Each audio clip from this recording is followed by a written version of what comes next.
Want to welcome in Josh Ward right here. And I like the outfit. VFL Sterling Hinton right here. John Looks P. good, man. Baby. Appreciate you. All right, let's do the let's put up the poll question and give you a chance at that. Some folks have okay. Some people have already been online and playing along.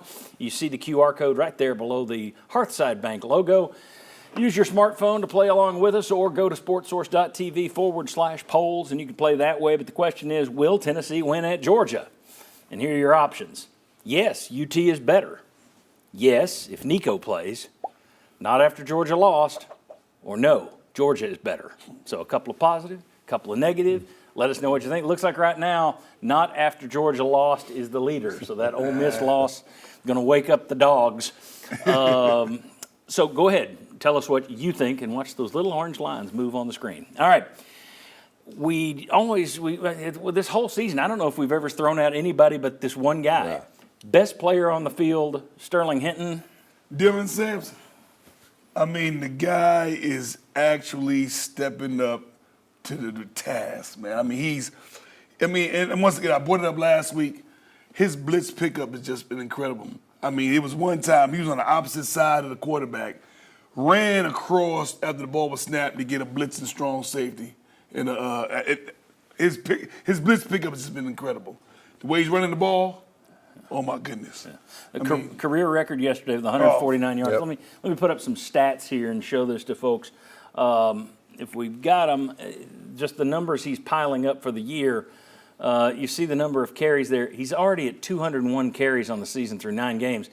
He's at 1,129 yards, folks. That is just 335 yards shy of Travis Stevens' 2001 record. He's got 3 more regular season games to go. He has 20 touchdowns on the year, so he scored another one last night to add to his already single-season record for touchdowns. The only thing I don't like there, 27 carries, 26 carries, 27 carries, 30 carries. They're leaning on him more and more. When I say that, it is not a knock on him. I just wish they weren't putting that much on him. You saw him get rolled up last night. I think everybody was scared to death because he is your offense right now.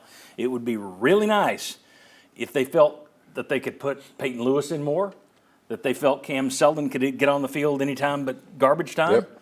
That would be a big help to this team, I think, if you weren't having to run him 30 times a game. Any other honorable mentions we want to throw out here, or anything you guys want to say about Dylan Sampson while we're still talking best player? I would like to see Dylan Sampson score 2 or 3 touchdowns next week against Georgia, and when he's in the end zone, do the Heisman pose. Yes. Because then that would be his own Heisman campaign. Yeah, that's our next segment. So Sorry let's hold about off that. on that one. But anyway, I mean, he has been so good. I think, why don't we next week go, okay, who was the second best player on the field? Yeah. And just go ahead and engrave him into that one. Yes, sir. Any thoughts on Sampson or any other honorable mentions that deserve? We'll throw out some names here. Yeah, the only thing about Sampson and all the carries, because I have the same thought as you, it's like, man, they have to give him the ball 30 times against Mississippi State. They might not be human. I mean, to come back from getting rolled up, and it looks like, okay, they might not have him the rest of the game. He's going to carry the offense for a lot of the second half coming back. I don't know that he's the first or second best player, but I think Dante Thornton has become their most reliable. We need to hit a big play in the passing game threat. And he's that guy. He had another big play down the field last night. And another guy that left the game with an injury. Right. So that's a concern as well. Max Gilbert, we said last week you got to get his confidence going. Boy, he shook it off. He was 4 for 4 yesterday and hit his first kick from over 50 yards on the year. Good for that kid. Yeah. I mentioned Gaston Moore earlier. Peyton Lewis did a nice job filling in for Deshaun Bishop yesterday.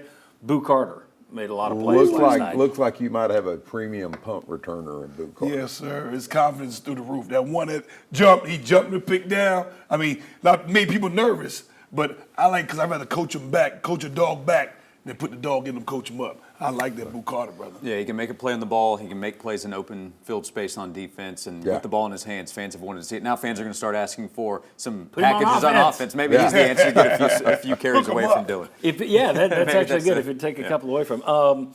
Worst decision in last night's game? Mine's obvious. Go ahead. Probably the same thing. You get a ball deep in the red zone after a turnover, and you're 4 times running it, I thought was terrible. Because you don't have an offensive line that is just going to blow people off, and you know you're going to get 8 yards and 4 carries. I thought you needed to do a little variation right there. I didn't understand why 4 runs and very little variation in what you did to run the football. I thought that's a bad decision. Any other worse decisions? Yeah, I was going to actually go with the lack of variation. Wondering, is it in hindsight? But the results, I think, kind of speak for it as well. I was going to say, put it on Jeff Lebby.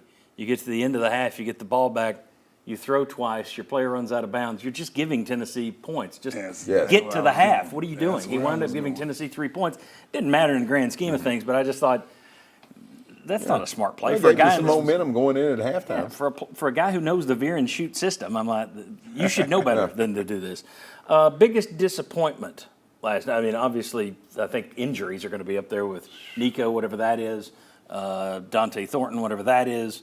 And you wonder how Dylan Sampson's leg is feeling today now that the adrenaline's run off. But injuries and disappointment. Any other disappointments? I mean, just run defense. I mean, I think you go out there expecting they're not going to run. Yeah. How good are we going to be against the pass? And last night it was a totally different story. To the point when Mississippi State had to score late to try to get back in the game, they still ran. Yeah, they ran the ball. And that's how their running game was producing. Yeah, they Mississippi State found something. They ran a nice trap with the guard combo in the center, gashing us up the middle. We clogged it up enough, but still they had great success. Like Bob said, they leaned on that when they had to score. When those people were throwing the ball down the field. Makes me wonder if Georgia was watching that. Okay. Well, everyone's watching. Yeah, That's for everybody, sure. exactly, Yeah, exactly. If everyone's you show a watching. weakness, I mean, this is too, well, we'll get into the run defense a little bit later. When we come back, let's talk about the offense. Let's talk about Josh Heupel. There's a play call pattern that starting to annoy Bob. We'll talk about that. We'll talk about Heisman campaigns. Why in the heck is no one promoting Dylan Sampson? We'll discuss. Come on back on the Sports Source.